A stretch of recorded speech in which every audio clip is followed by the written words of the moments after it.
January 30th, 2026. The U.S. government just activated a 1950 law to seize all the silver in the country, and you're at the back of the line. This isn't a joke. This isn't Carter making stuff up. We're talking 3 executive orders, signed and published in the Federal Register, with official numbers and dates. The Pentagon now has the authority to buy silver before you, before the dealers, before industry, before everyone, and word on the street is the target is 500 million ounces. Silver closed yesterday above $115. It's up 300% in 12 months. China banned exports exactly 30 days ago, and the United States has 0 ounces in reserve. 0. The most powerful military on the planet doesn't have a single coin tucked away. I'm Carter. I've been telling you for years this was coming, that paper and physical were heading for a divorce, that governments would wake up. Well, they woke up. And they're not coming with their wallet. They're coming with a Cold War law and a blank check. Let's start with the weapon, because this is a legal weapon. It's called the Defense Production Act, DPA for short. And if you don't know what it is, don't worry. 99% of the population doesn't either. It's like having a bazooka in your closet that nobody noticed for 70 years. This law was signed in 1950 during the Korean War. It gives the president near absolute power over the economy during a national security emergency. And when I say near absolute, I'm not exaggerating. Title I lets the president force any company to accept government contracts ahead of any other customer. What does that mean? If the Pentagon says, "I need your silver goes to the Pentagon. Your coin order can wait. The military first, you second. Simple as that. Title III authorizes loans, subsidies, and unlimited direct purchases for critical materials. Translation: the government can buy an entire mine's output before it even leaves the ground. They can lock up supply for years with contracts, no permission needed. And Title VII lets them demand information. How much silver you have, where it is, who your customers are, and you have to answer. It's not optional, it's the law. Sounds like a dystopian movie, but it's not. It's already happening. Here come the dates, because Carter doesn't make things up. Carter does the homework while others make noise. Subscribe if you want real information instead of headlines that tell you nothing. March 20th, 2025. Executive Order 14,241. Immediate measures to increase American mineral production. This order specifically invokes Titles 3 and 7 of the DPA for minerals. It delegates authority to Secretary of Defense Pete Hegseth and DFC CEO Ben Black. It gives them power to create a mineral acquisition fund, power to sign contracts with mining companies, power to spend from the Defense Production Act Fund without going through Congress. Published in the Federal Register on March 25th. Look it up right now if you don't believe me. May 23rd, 2025. Presidential waiver. This one kept me up at night. Normally, the DPA has a safeguard. If you spend more than $50 million, you need congressional approval. It's there so the president doesn't go crazy. Well, this waiver removes that limit. Removes it for ammunition, missiles, and minerals. I quote, "Deficits in these areas would severely impair national defense capability." Signed, sealed, published. Unlimited spending, no oversight.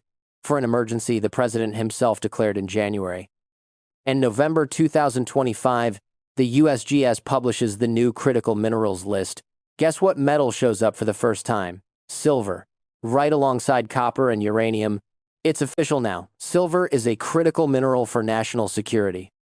This isn't symbolic. This unlocks funding. This justifies intervention. This changes everything. Now the obvious question. Okay, Carter, they have the powers, but why would they use them? Why do they suddenly care about silver? Because they don't have any, literally. The United States of America, the country that spends more on defense than the next 10 combined, has no strategic silver reserves. The last stockpile was sold in 2002 to make American silver eagles. Since then, nothing. Empty. It's like being the world's greatest chef and having no salt in the kitchen. According to the USGS, the United States imports 70% of the silver it consumes. 44% comes from Mexico, 17% from Canada. Domestic production is 35 million ounces a year. That's 3% of global demand. A joke. A rounding error. And here's where it gets good. Know who controls between 60 and 70% of the world's silver refining? China, the same country they're in a trade war with. The same country that just did something that should be front-page news everywhere, but that mainstream media has completely ignored. On January 1st, 2026, exactly 30 days ago, China implemented export controls on silver. It's not a total ban, it's worse. Now you need a special license from the Ministry of Commerce. Only 44 approved companies. And to qualify, you need to produce at least 80 tons a year and have 30 million in credit lines. Goodbye small exporters, goodbye free market. China's Securities Times, which is state-affiliated, quoted an insider saying this policy elevates silver from ordinary commodity to strategic material, same level as rare earths, the same rare earths China has been weaponizing geopolitically for years. Surprise, surprise. And the effect? Immediate. Brutal. Shanghai is pricing silver at a 12% premium over London. 12%. It's like rice costing €1 per kilo in one country and €1.12 in the next, for the same rice. That's not a free market. That's real scarcity. The CEO of Kuya Silver, a Canadian miner, confirmed to CNBC that 2 Chinese companies contacted them offering to buy physical silver at $8 above market, $8 per ounce as a gift. An Indian buyer offered 10.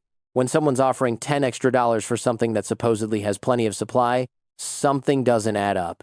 Even Elon Musk chimed in. And Musk doesn't usually talk about precious metals. He said, and I quote, "This is not good.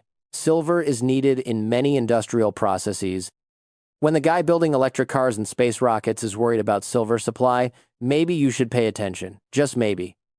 Let's do the math together. The US has no reserves, depends on imports. China just turned off the tap.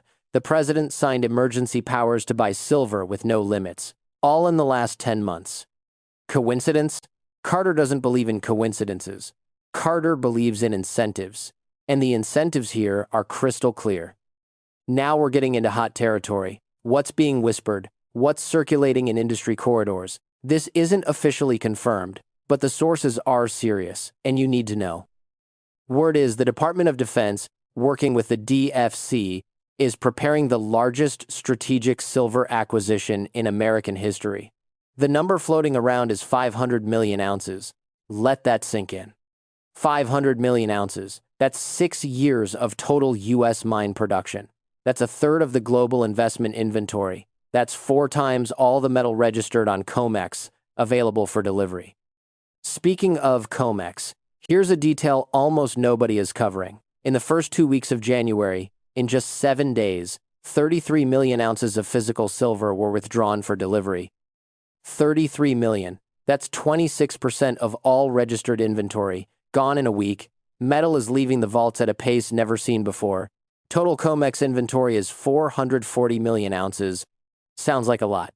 But only 124 million are registered and actually available for delivery. The rest is eligible, meaning it meets standards, but the owner hasn't made it available. It's like having a car in the garage. Yes, it exists, but it's not for sale. Meanwhile, the March futures contract represents over 500 million ounces in paper, more paper than physical silver available, 4 times more. It's like a restaurant selling 400 reservations for 100 tables. 300 people are going to dine on air? Bank of America just raised their price target for silver to $170. $170. From the current $115, that's almost 50% higher, and Bank of America isn't some conspiracy YouTube channel like mine. It's one of the largest banks in the world. The CME, the Chicago Futures Exchange, recorded a historic record in precious metals contracts on January 26th, 3,300,000 contracts in a single day. The previous record was from October 2025, and they smashed it. The volume is insane. And while we're talking silver, gold just crossed $5,000 for the first time in history.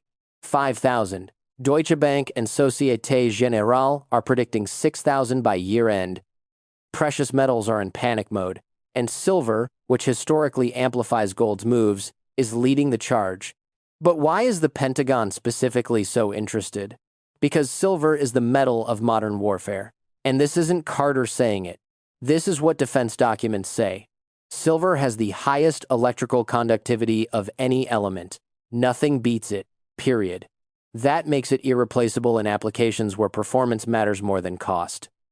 And in a missile worth $1 million, the cost of silver is irrelevant. What matters is that it works. A Tomahawk needs guidance systems that function at supersonic speeds, needs zinc-silver batteries for ignition that can never fail, needs solder that keeps circuits connected under extreme stress. All of that uses silver. How much exactly? Classified. Some sources say 500 ounces per missile. CPM Group says 10 or 15. The truth is somewhere in between, and the Pentagon isn't publishing it. But even with the low number, multiply it out. 4,000 Tomahawks in active inventory, hundreds of other missile systems, Virginia-class submarines using tens of thousands of ounces each, F-35s with advanced avionics, drones, satellites, night vision, nuclear weapons using silver in detonation systems. Add it all up, and you're talking massive quantities. And some historical context people forget. During World War II, the Manhattan Project borrowed 430 million ounces from the Treasury for electromagnetic coils. They didn't have enough copper. They used silver. The Lend-Lease program lent 1,400 million ounces to allies. The Mint suspended proof coin production from 1943 to 49 to divert metal to the war effort. The difference is that in 1942, the Treasury had 3,300 million ounces. Today it has zero. Zero. The world is more dangerous than ever, and the cupboard is bare. But Carter, you might say, if this were so serious, the media would be covering it. It'd be everywhere. Oh, my friend, how adorable. The media is talking about artificial intelligence and who won some reality show. The media is covering the stock market, saying everything's great while gold breaks all-time highs. Mainstream media either doesn't understand this or doesn't want you to understand it. Probably both. But there are signals on the ground. If you know where to look, the U.S. Mint just delayed the launch of the 2026 American Silver Eagle from January to February 26th, a whole month. The official excuse is price volatility and difficulty setting margins. They've been selling Silver Eagles for 40 years. They've seen volatility before. They've never delayed a whole month because they couldn't price them. What if the real reason is they don't have enough metal? What if the government is diverting silver to defense and the Mint is at the back of the line? And instead of admitting it, they blame prices. Easier, fewer uncomfortable questions. And it's not just the delay. The Mint has suspended sales of all its numismatic silver products. If you go to usmint.gov right now, you'll see a button that says, "Remind me when available." They're selling it as sold out. But dealers tell a different story. They say the problem is planchettes, the silver blanks for striking coins, and that there's only one main supplier. Curious. Costco, which started selling bullion last year with great fanfare, has implemented purchase limits. Maximum 10 units per transaction. They say prices are rising so fast they can't reprice in time. Maybe. Or maybe their wholesalers aren't guaranteeing inventory. When Costco limits sales on something, something's up. And then there are the dealers. This is where it gets really interesting. There are reports of distributors getting calls from buyers identifying themselves as representatives of defense contractors, asking about availability of tens of thousands of ounces. When they ask what for, the answer is classified but related to defense acquisitions. Other wholesalers have paused regular purchases because their lawyers are telling them to reserve capacity in case DPAS priority orders come through. This is not normal. This doesn't happen in a well-functioning market. This is what happens when the government moves pieces quietly and the industry smells it. Meanwhile, silver ETFs have seen 187 million ounces of inflows so far this year, according to Metals Focus. 187 million. Institutions are buying hand over fist. And when the big players are buying, they usually know something you don't. Now, in the interest of intellectual honesty, the other side. Because there's always another side, and Carter doesn't sell smoke. CPM Group, a serious consultancy with decades of experience, argues silver shouldn't be a strategic mineral. They say there's enough globally, that actual military use is lower than promoters claim. That 500 ounces per Tomahawk is fantasy, and the real number is between 10 and 15, that the government can buy on the open market without extraordinary measures.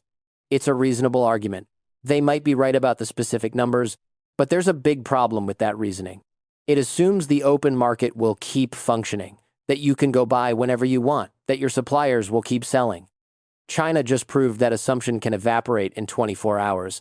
On December 31st, you had access to Chinese silver. On January 1st, you need a license you're not going to get. That's how fast the rules change. And another detail.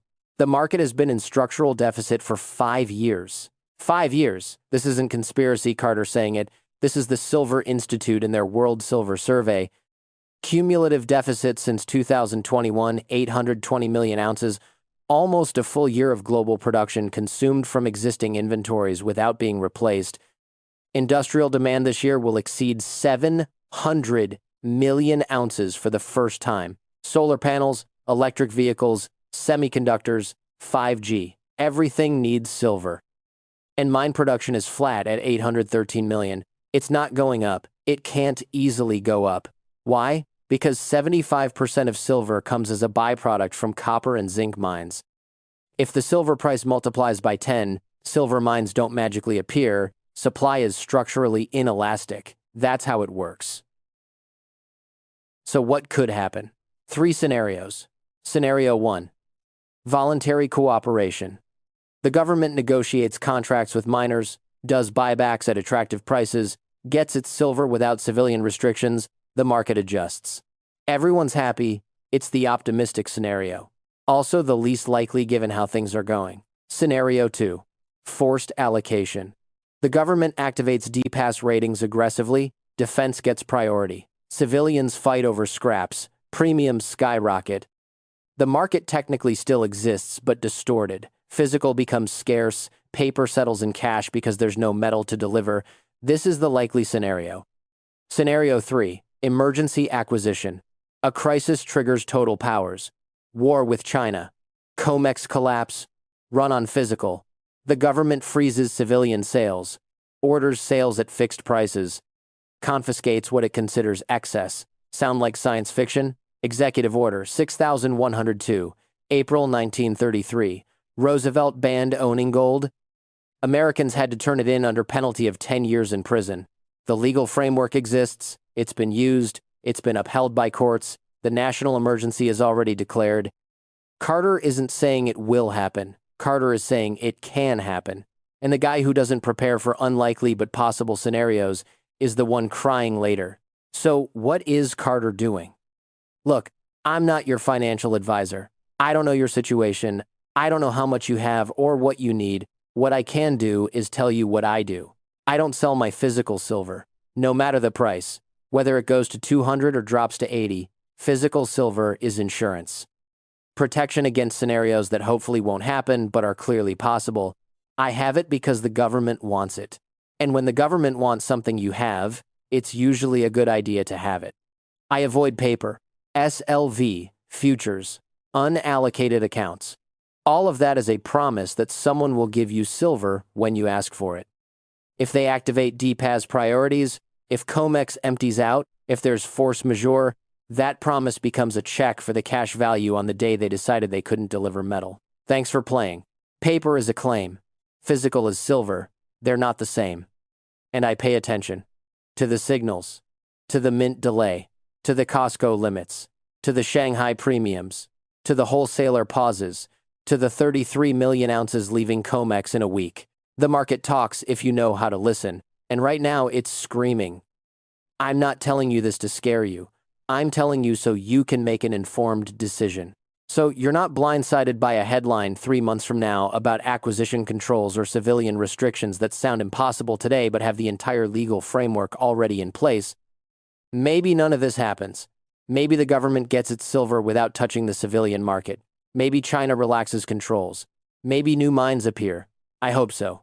Seriously, I hope a year from now we look back at this and say Carter was overreacting. But if not, if the 500 million is real, if allocations get activated, if physical disappears from dealers, the ones who prepared are going to be very glad they did. And the ones who waited are going to wish they'd acted. The Defense Production Act is active.